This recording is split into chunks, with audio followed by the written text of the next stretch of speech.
Hello everyone, आज आपण पाहत आहोत बदाम हलवा। त्यासाठी फ्रायपॅनमध्ये 3 ते 4 मोठे चमचे तूप घेतलेलं आहे। तूप व्यवस्थित गरम झाल्यानंतर यामध्ये 4 ते 5 चमचे रवा ॲड केलेला आहे। रवा सोनेरी रंग येईपर्यंत परतून घ्यायचा आहे आपल्याला।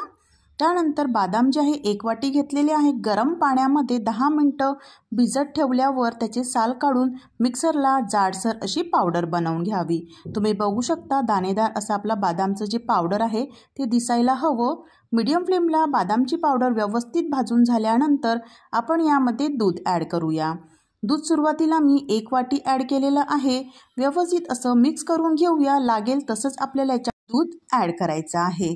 त्यानंतर मी अर्धी वाटी दूधसुद्धा याच्यामध्ये ॲड केलेलं आहे। एकूण मी 1.5 वाटी दूध घेतलेलं आहे। मीडियम फ्लेमला व्यवस्थित आपण परतून घेऊया।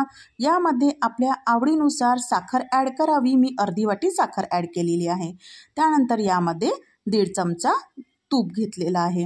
व्यवस्थित असं मिक्स करून घेऊया। त्यानंतर चवीनुसार किंवा त्याच्यामध्ये खूप छान अशी टेस्ट यायला हवी म्हणून वेलची पूडसुद्धा मी ॲड केलेली आहे।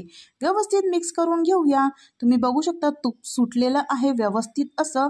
तर आपला बदाम हलवा तयार झालेला आहे। पुन्हा भेटूया, तोपर्यंत बाय बाय।